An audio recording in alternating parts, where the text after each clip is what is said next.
என்னத்த இவ்வளோ நேரம்? ஹாய் ஃப்ரெண்ட்ஸ், எல்லாத்துக்கும் happy new year. Happy new year to all. இந்த நியூ இயரில் ஒரு சின்ன பதிவு உங்களுக்காக.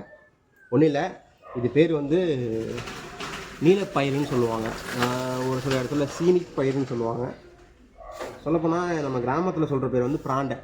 இது வந்து சாம்பாருக்கு செய்யலாம், புளிக்குழம்பு இது காய்கறி போட்டு செய்யலாம், இல்லையா தொக்கு செய்யலாம், இல்லை துவையல் செய்யலாம். மோஸ்ட்லி துவையல் செஞ்சு சாப்பிட்ருக்கேன். கொஞ்சம் புளிப்பாக இருக்கும், ஆனால் அது துவையலுக்கு நல்லது.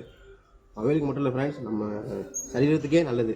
கொஞ்சம் நல்ல செடி பிராண்டை. மோஸ்ட்லி இது கிடைக்காது கிராமத்து சைடில், அந்த வயல்காட்டில் இங்கெல்லாம் அதிகமாக கிடைக்கும். இதே தான் நம்ம நண்பரோட வீடு, அவங்க வீட்டில் இருந்துச்சு. உங்களுக்கு அந்த வீடியோ பதிவு பண்ணுறேன். பாருங்கள் ஃப்ரெண்ட்ஸ், பிராண்டை செடி. ஒரு சின்ன இன்ஃபர்மேஷன் க்ளோஸ் பண்ணுவாங்க. போங்க. ஓகே ஃப்ரெண்ட்ஸ், சின்ன வீடியோ. மறுபடியும் once again happy new year to all.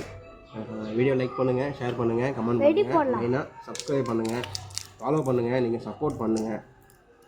எனக்கு தெரிஞ்சு வியூஸ் அதிகமாக போக மாட்டுது, லைக்ஸ் கமெண்ட் வர மாட்டேங்குது. கொஞ்சம் பார்த்து பண்ணிவிடுங்க. உங்கள் நண்பன் தஞ்சாவூர்லேருந்து. Bye friends, happy new year to all. Bye.